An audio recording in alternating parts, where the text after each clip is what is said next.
They've run out of room at the morgue, but they haven't run out of respect for the dead at Cremona Hospital.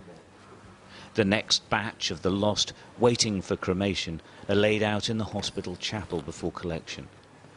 Their families couldn't even say goodbye. They're all in quarantine. It's a recurring theme now. Everyone dies alone.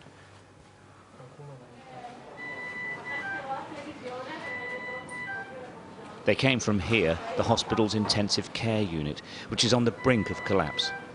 This is what it looks like when the virus overwhelms, and here in Lombardy, it's overwhelming.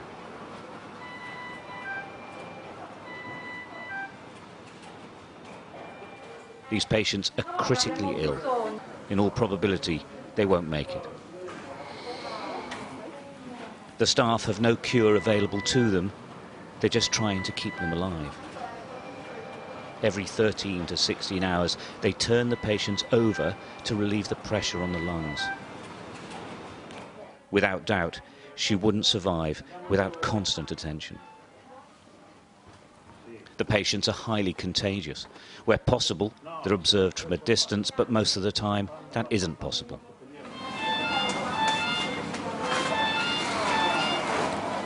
Nobody takes any risks. They wash and sanitize constantly.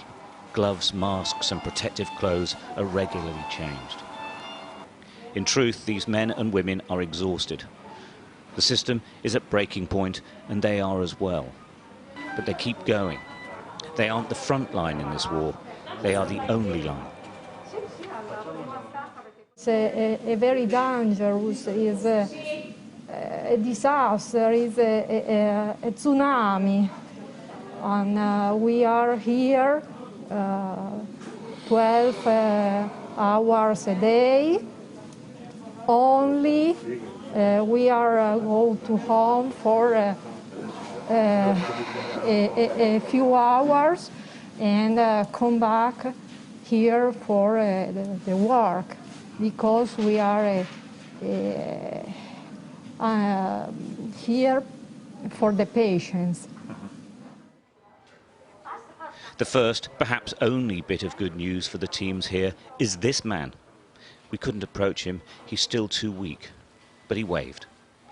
He is recovering. After 2 weeks, he is getting better. In that 2 weeks, though, not one other person on this ward improved, or worse, they died.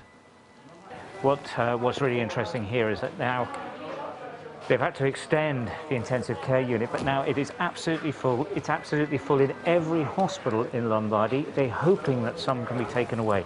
And the other really frightening development is that the patients are getting much, much younger because they are not being treated in hospital because there's no room for them. That is a big, big change, because the virus has mainly affected the older age groups. Now they're talking about people in their 30s and 40s. That hasn't been seen anywhere so far. The only illnesses being treated in Cremona Hospital now are linked to the coronavirus, and it's spreading.